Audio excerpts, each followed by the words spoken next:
بہرحال حضرت مسیح کو اللہ نے اٹھا لیا آسمان، لیکن وہ دن ہے کہ اس قوم کو اب مغضوب علیہم قرار دے دیا گیا۔ نوٹ کر دیجئے، اصل میں تو ہونا یہ چاہیے تھا کہ رسول کی جان کے در پہ جب کوئی امت ہو جاتی تھی تو اللہ کا قاعدہ یہ تھا کہ اس امت کو نسیہ منسیہ کر لیا جائے۔ حضرت نوح کی قوم کو ختم کیا یا نہیں؟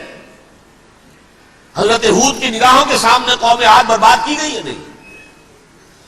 حضرت صالح کی نگاہوں کے سامنے قوم سمود برباد ہوئی؟ یہ اللہ کا قاعدہ رہا۔ سدوم اور عمورہ کی بستیاں حضرت لوط علیہ السلام جہاں بھیجے گئے، مدین کا علاقہ جہاں حضرت شعیب بھیجے گئے، آل فرعون جن کی طرف موسیٰ کو بھیجا گیا، سب ہلاک کر دیے گئے۔ کیونکہ رسولوں کے بارے میں اللہ کا ذات، نبیوں کے بارے میں یہ بات نہیں ہے۔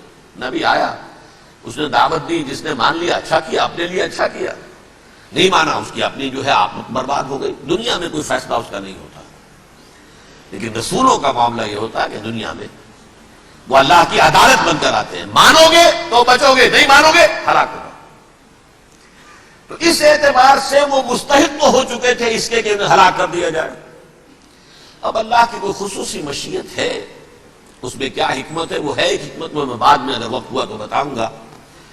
فیصلہ یہ کیا اللہ نے کہ حضرت مسیح کو تو اٹھا لیا زندہ، اور ان کی رسی ابھی مزید دراز کر دی، کہ ان کو ابھی مہلت دے دی کہ تمہیں آخری استیصال، جس کو عذاب اکبر کہتا ہے قرآن، سورہ سجدہ جو حضور ہر جمعے کی پہلی رکعت میں فجر میں پڑھتے تھے، وَلَنُذِيقَنَّهُم مِّنَ الْعَذَابِ الْأَدْنَىٰ دُونَ الْعَذَابِ الْأَكْبَرِ لَعَلَّهُمْ يَرْجِعُونَ۔ چھوٹے چھوٹے عذاب اور ایک بڑا عذاب، جبکہ قوم بالکل برباد، نسیہ منسیہ، کأن لم یغنوا فیہا، ایسے ہو جائے جیسے کوئی تھے ہی نہیں آبادیاں، لا یرا الا مساکنہم، اب ان کے مسکن نظر آتے ہیں، مکین نظر نہیں آتے۔ یہ عذاب اکبر جو ہے وہ ان پر نہیں آیا، حالانکہ وہ مستحق ہو گئے تھے اسی وقت۔ اس کو یوں سمجھیے کہ کسی شخص کو پھانسی کا حکم تو ہو جائے، ایگزیکیوشن نہیں ہوتا ہے، کئی سال گزر جاتے ہیں پڑے ہوئے، اور معاملات جو ہیں وہ چلتے رہتے ہیں۔ یہ معاملہ ہوا اس کے ساتھ، ورنہ یہ مستحق ہو چکے تھے آخری بربادی تباہی کے، عذاب استیصال، جڑ سے کاٹ دینے والا عذاب۔ وہ آ سکتا تھا ان پر اسی وقت، لیکن اللہ نے ان کی مہلت دراز کی۔ لیکن اس کے بعد اللہ نے ان کو ایک اور موقع دیا۔ 600 برس بعد حضرت مسیح کے محمد الرسول اللہ صلی اللہ علیہ وسلم کی بعثت ہوئی، اور یہ میں سمجھتا ہوں کہ اس قوم پر اللہ کا اتنا بڑا فضل تھا، اتنا بڑا فضل تھا، اتنا بڑا فضل تھا۔ اب پھر ایک موقع دیا، عسیٰ ربکم ان یرحمکم وان عدتم عدنا، دیکھو اب بھی تمہیں ہم ایک موقع دے رہے ہیں، تمہارا رب تمہارے اوپر اب بھی فضل کرنے کو تیار ہے، رحم فرمانے کو تیار ہے۔ ان ھذا القرآن یہدی للتی ہی اقوم، اس قرآن کے سائے میں آ جاؤ، یہ شاہدرا ہے ہدایت میں آنے کا، اس میں داخل ہو جاؤ، محمد کی تصدیق کرو صلی اللہ علیہ وسلم، دامن محمدی میں آ جاؤ، اب بھی ہم تمہارے گناہ بخش دیں۔ لیکن نہیں، اس قوم نے حضرت محمد صلی اللہ علیہ وسلم کی دشمنی کی کمر کس لی،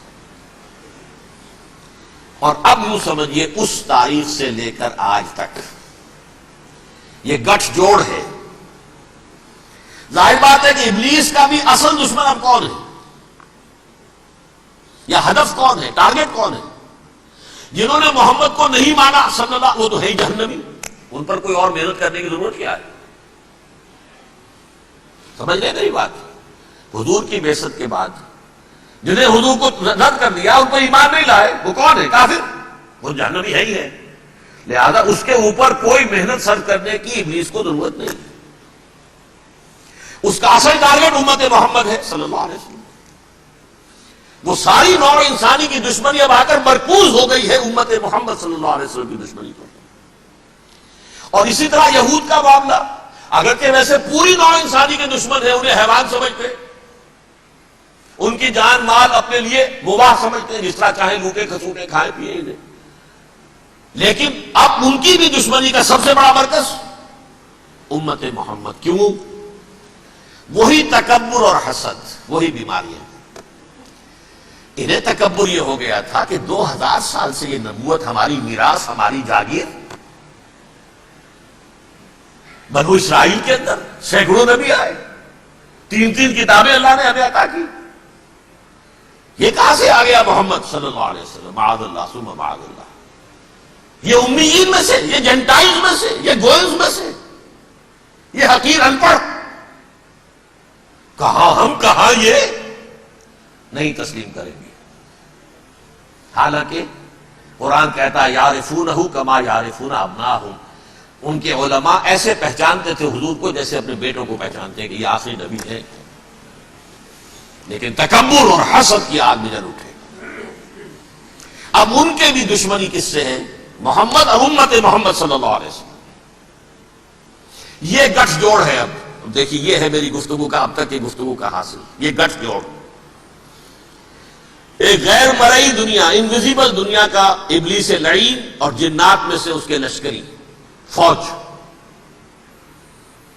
انسانوں میں سے ویسے تو اور بھی بہت جگہ اس کے ایجنٹ ہے، مسلمانوں میں بھی ہے، لیکن بحیثیت قوم، بحیثیت مجموعی، ایک پوری قوم، ایک پوری نسل جو ہے اس کے ساتھ گٹھ جوڑ ہے. ان دونوں کی گٹھ جوڑی کے ساتھ یہ دشمن دون ہے انسانیت کے. پہلا دشمن ابلیس لعین، عزازیل لعین، اور دوسرے دشمن یہود ملعون. اب میں آپ کو ذرا اس جو انسانوں میں سے انسان دشمنی کا جن کا سب سے بڑا رول ہے، میں ان کی 2000 سالہ تاریخ کا آپ کے سامنے نقشہ رکھنا چاہتا ہوں.